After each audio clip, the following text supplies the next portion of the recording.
Daniel Lucas, and welcome to Mental Health 101. Mental Health 101 is created to empower our mental health awareness. And today I have my special guest. They are the founders behind the Digital Dojo, no other than Miss Colleen and Mr. Dana. Welcome Hello. back. Oh, Really so good to happy to be see back. you.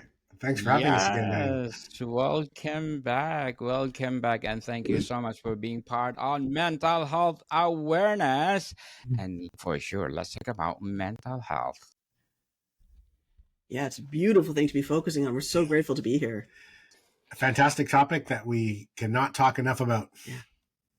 And how do we move mental health awareness from performative social media campaigns to tangible cultural change?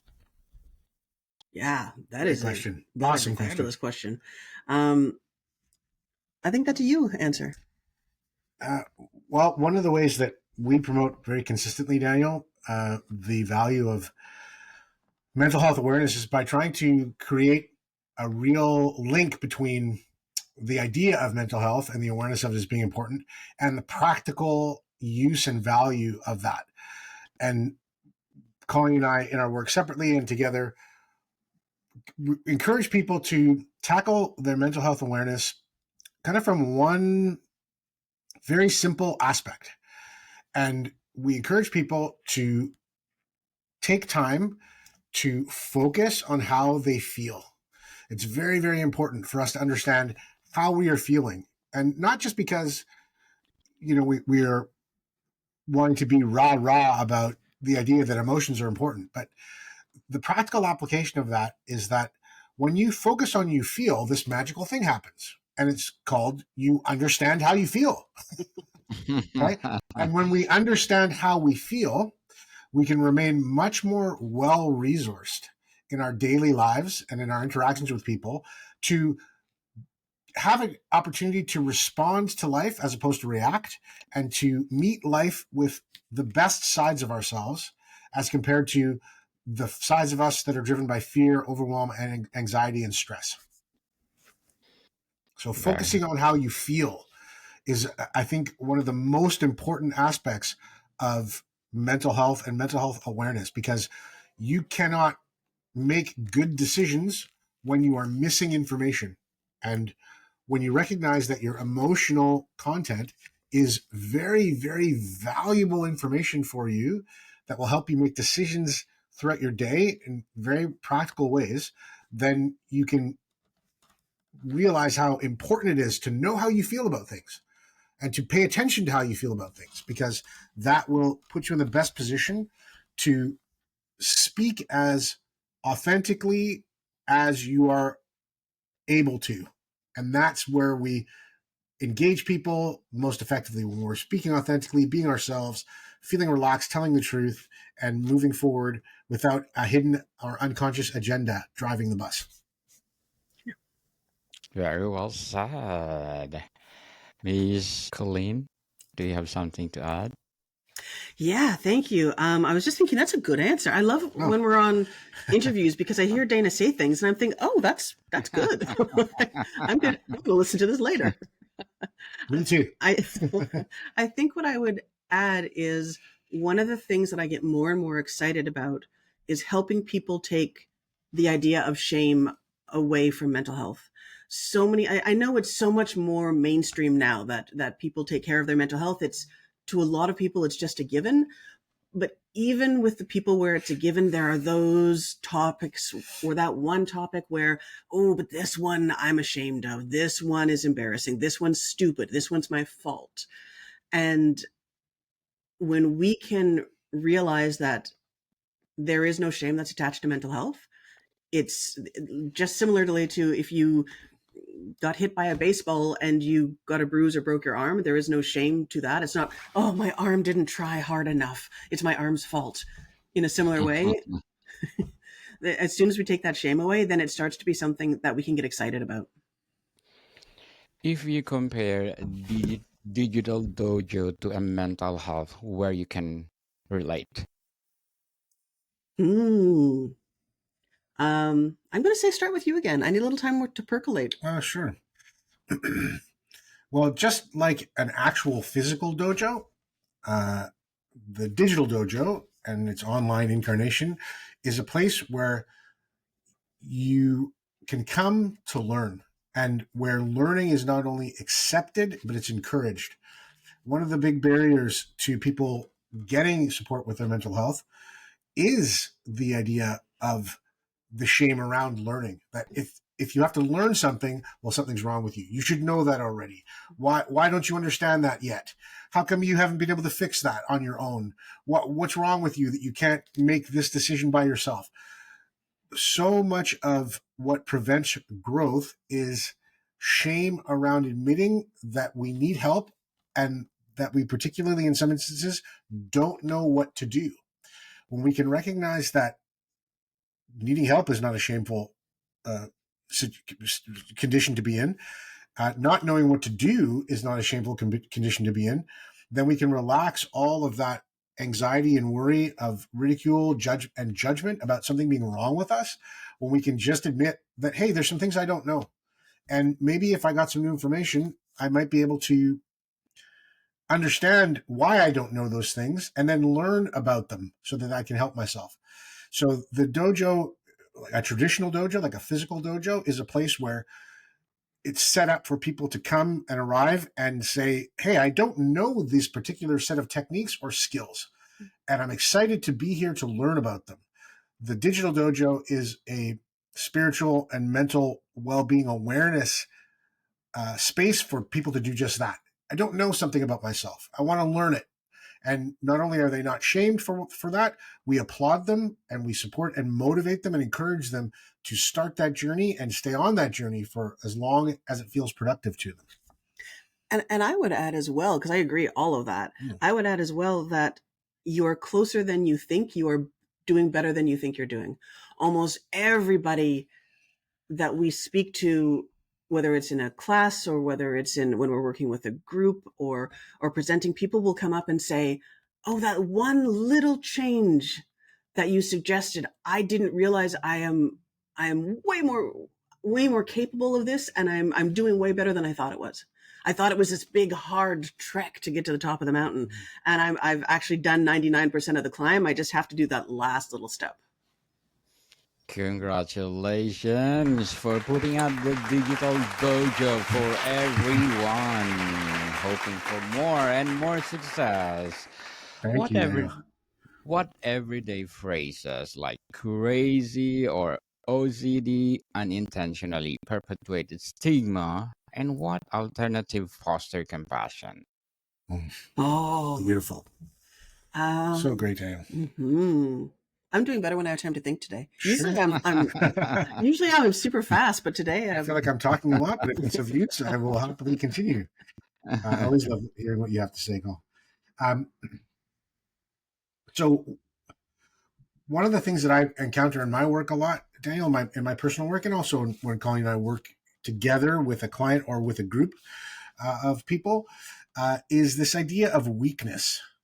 People really, boy, have a tough time, and I think unfortunately they've had it hammered into their heads, almost regardless of cultural background or religious creed or belief, that not knowing how to do something, asking for help, is a sign of weakness, and weakness is shameful.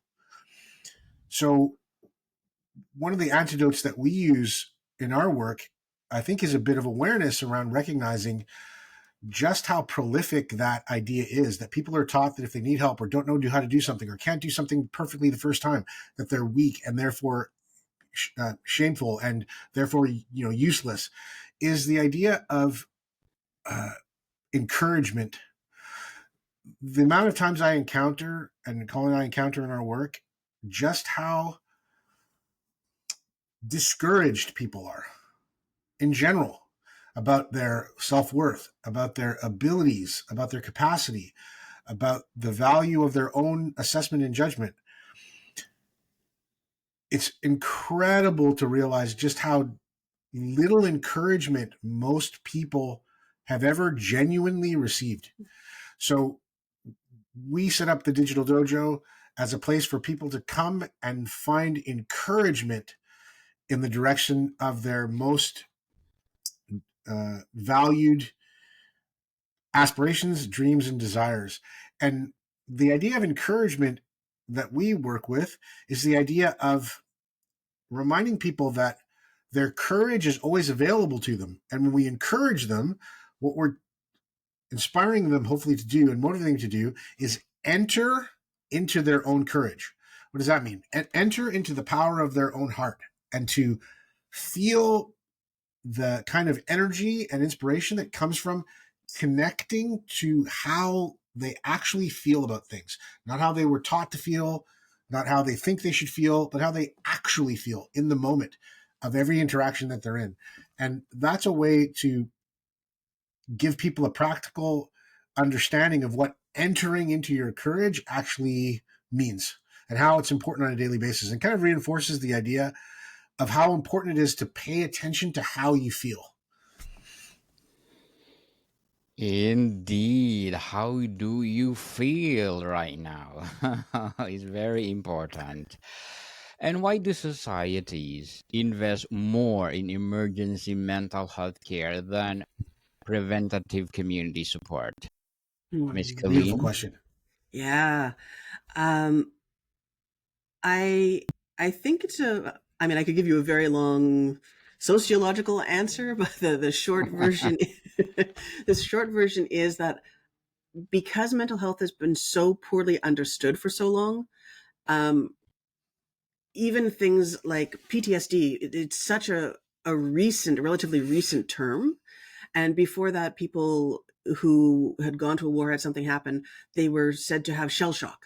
So it was this thing that was, you were shocked by the shells, but it's certainly at some point in time you'll get over it, right? You will get over it. So mental health stayed in the background as, okay, when it hits a point where you're in danger of hurting yourself or others, we'll deal with it.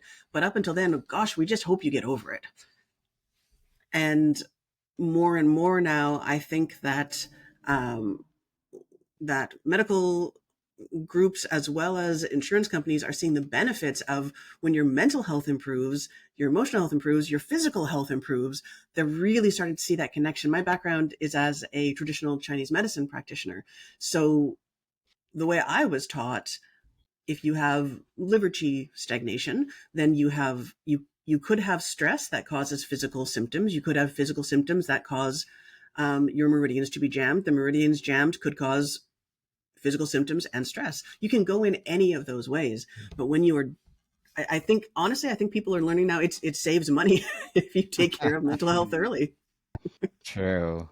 Save money indeed. What does holding space for someone in distress look like practically?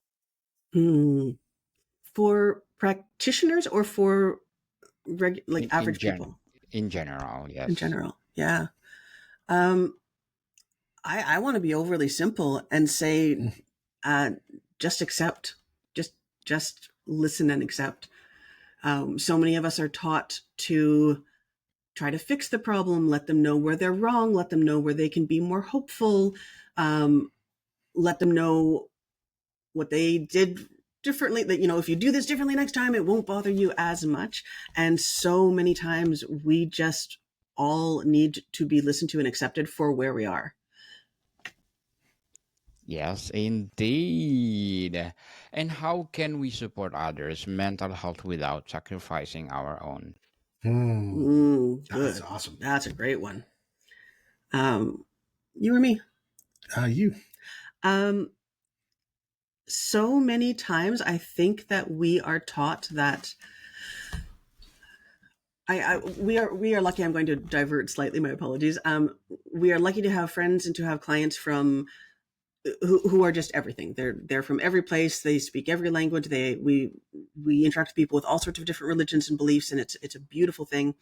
And one of the things I love from our Buddhist friends is this idea that right action, we tend to think that, for instance, in Buddhism, I remember listening to a wonderful talk given by a Buddhist monk once, where he said, "Oh, we are taught to believe that that our job to end suffering goes in one direction, so I can end someone else's suffering. And if I have to cause my own, there you go.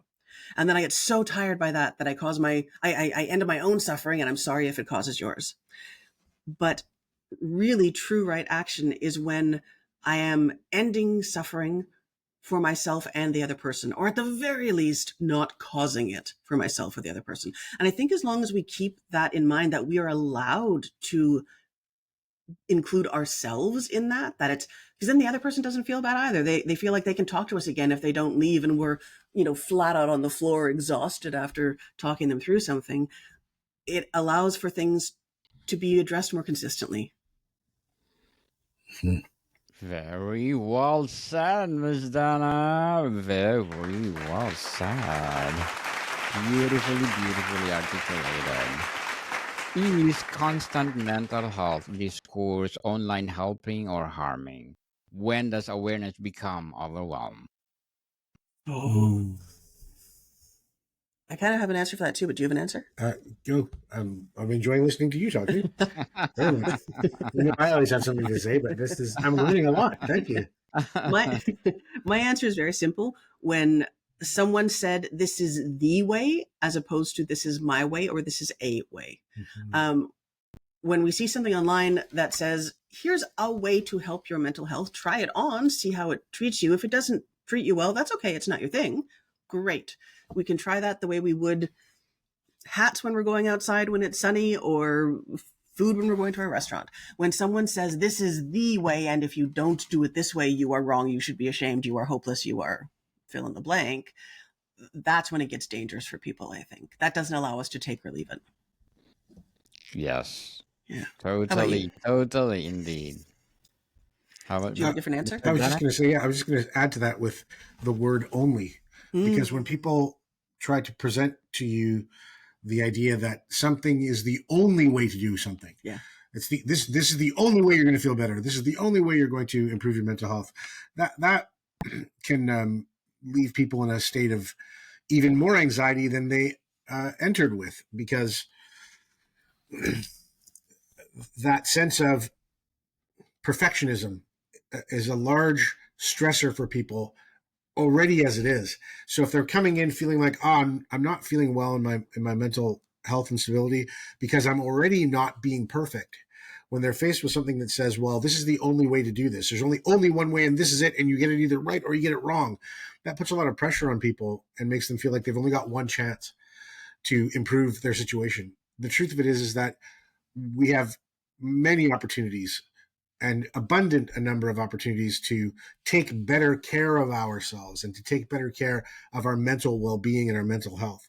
So I think your answer was awesome and thorough, and I would only add the word only to that, because sometimes in the online space, because of the necessity to kind of compete, people get very forceful and very singular about whatever they're doing being the best way to do something and the only way to do something. So I encourage people that as they, search for information online to improve themselves in any way, shape, or form, that they, again, kind of very simply for me, pay attention to how they feel. If you see something online and that inspires you and calls you forward, then follow it. And if it works for you, fantastic. And at the end of the day, that's always each individual's decision to make, right? But if you know how you feel, then you do a better job of that. You do a better job of taking care of how you're feeling from moment to moment, and don't just follow things blindly. You actually move because those things are inspiring you. Just do it, people. If you think it's good for you, just do it. So, as the founders behind the Digital Dojo, what are your short-term and long-term goals? Wow. My short and long-term goals in one way are the same. I want to get people excited about the possibilities that they have. And so I joke, and we say on places on the website, changing the world one person at a time. When somebody gets excited about the possibilities rather than feeling trapped by what's going on right now, then everything else becomes easier at that point. And whether or not they're ever talking to us again, their life then has more potential. They can go places more quickly, more easily, with more grace. They allow themselves to heal. And people have changed things in extraordinary ways. And we've been privileged to watch that physically and emotionally, mentally. And that possibility, that's it for me. I don't know about you, but Yeah. My goals for the digital dojo are kind of similar in their simplicity, kind of one and the same. The short-term goal is the long-term goal and vice versa. So my personal goal is to have as many respectful, transparent, inspiring conversations with individual people as possible. And then like you. that's the short-term goal. So conversations like this, Daniel, I feel like we're meeting our goal right now. Then the long-term goal is to just have as many of those kinds of conversations as humanly possible with as many people as humanly possible. And that's where the digital dojo and its online reach has become so exciting for us, because we can, through the online space, we can be in conversation with multiple people at the same time. Whether it's them watching us have listening to a podcast and watching the videos of something we're doing here with you, we're having a conversation with those people who are listening to us right now as we have a conversation, or it's something that they can come to on any of our platforms and have a conversation with us through a video or an audio recording of some kind that engages them and really ultimately gets them having better and better conversations with themselves. That's a good answer. Thank you. Empowering goals, indeed. Empowering goals, and looking forward for more and more success in your life, especially the digital dojo. And what will be your piece of advice for those people out there want to be both of you? Awesome. Who want to be both of you? That's fantastic. I love it, Daniel. Probably go ahead if you have an idea. I would say prepare to spend a lot of time in conversation and to get excited about finding rest and balance, because this conversation with you is so amazing. It's so exciting to have. And the conversations that we have because it's Tuesday, we have these conversations because it's Tuesday, whether people are around or not. So if this is something that you love, if this is something that inspires you and excites you, and you're going to be weird like us and read about it at 2 a.m. on a Friday anyway, then just let yourself get excited about it. Yes. I would encourage people, again, along those same lines of inspiration and excitement, but really, really listen to yourself. Listen to yourself and deeply, and pay attention to the conversations that you have with yourself, the way that you speak to yourself inside your own head.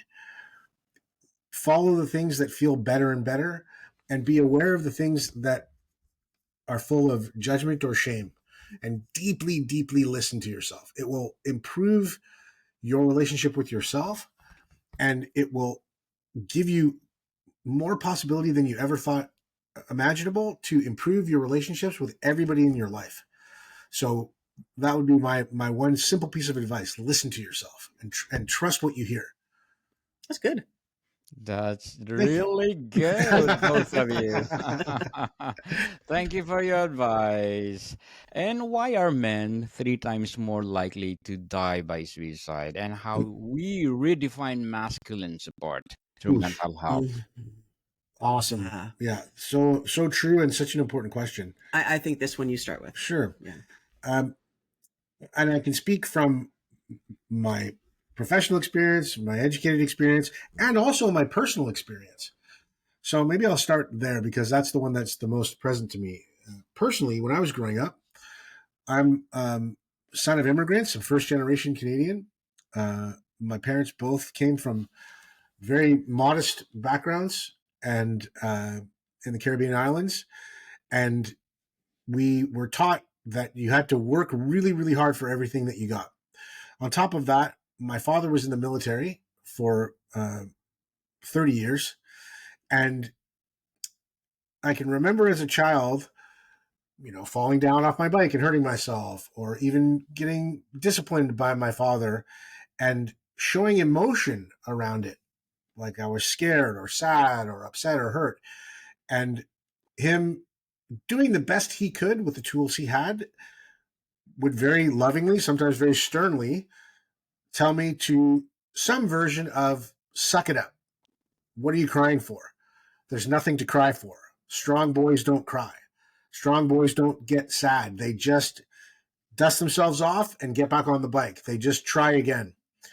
And while now in my life, I can recognize the love that he was trying to share with me in terms of the value of not giving up, of being tough, about being strong, I also realize, especially through the work that we do, just how damaging that information was as well, because it gave no space for me as a young boy. And, young boys are just men who have grown up, or men are just young boys who have grown up to express their feelings.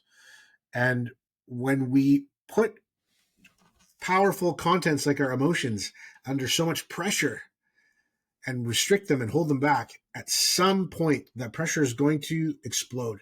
And the ultimate explosion, unfortunately, is in the statistical likelihood and reality of men feeling so shut down, disconnected, and trapped that they feel like taking their own lives is the only way out. Miss Colleen? Yeah, I was thinking of when Dana was talking about that and about his dad, and he softened a little as he got older. He didn't soften a lot, and the first time something happened, and I was backing into the driveway, and I never have issues with cars. I schmucked his car into the corner of the garage, and I broke the taillight. It was a boat of a car, and I went inside and I started to cry.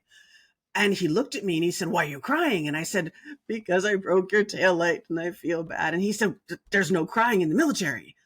And I said, "I'm not in the military." And he just stared at me and turned around and walked out of the room. He didn't know how to handle that. And part of the reason that I felt free to stand there and cry for another 10 minutes is because I was never taught that crying was weak. And the more of this work that we do, the more I learn how much strength there is in giving yourself that freedom to have emotions. And so the more men are allowed to see their emotions as this incredibly powerful tool to listen to and to use to grow, as opposed to being ashamed of, I'm excited. Beautifully articulated, both of you. Totally empowering. But before we wrap up our discussion for today, I'm inviting you to please do listen to one of my audiobooks, people. My audiobooks, because my book 101 Review Volume 3 suggestion is available on Audible.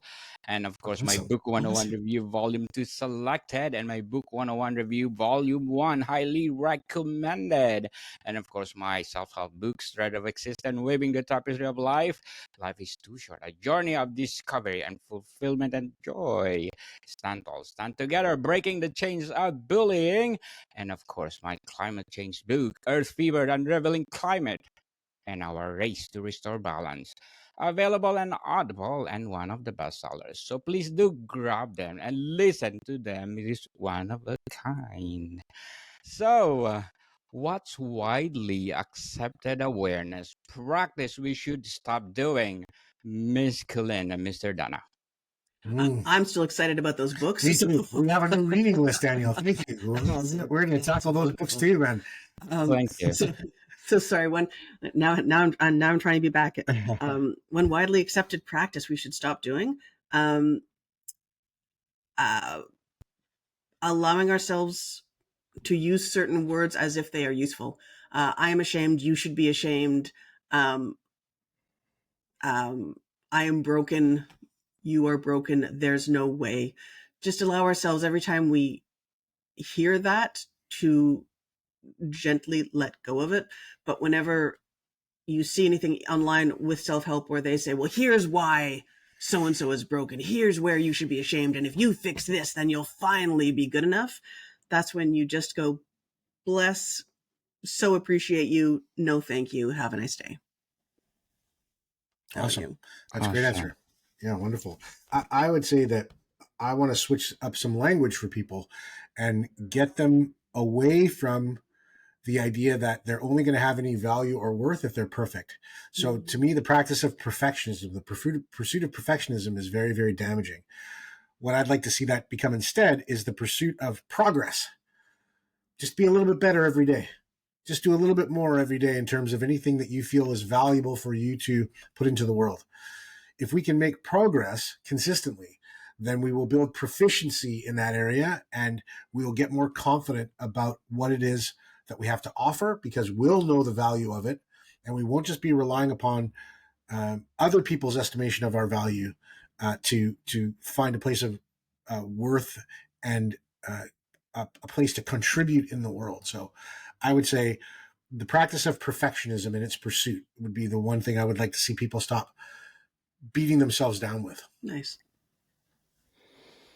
Miss Colleen Robinson and Mr. Dana Pemberton, thank you so much for sharing your knowledge and wisdom to the world. So can you please invite our listeners to support your advocacy, your activities, or your projects that you're doing right now? Yeah, we've got some exciting things going and some exciting things coming up. Starting in September, we're going to be doing a class on happiness, which I'm just so excited about. And right now you can do a mindset reset for free, and then we've got a Money Matters course coming up on there pretty soon, and a Why Wait course. So there's a ton of stuff on there. All of which is available at thedigitaldojo.net, where you can also access all of our social platforms and find us on YouTube, LinkedIn, Facebook, and Instagram. Nice. Yes, people, let's support Miss Colleen Robinson and Mr. Dana Pemberton, because if you support them, more and more empowering advocacy comes. So, Miss Colleen and Mr. Dana, thank you so much for your time. Thank you. Thank you. Daniel. Can't believe the time went so fast. So fun to be here with you, as always. Thanks for having us. You're most welcome to come back anytime. Love to. Anytime you'll have us. Yes, indeed. More to come, people. See you soon. See you soon.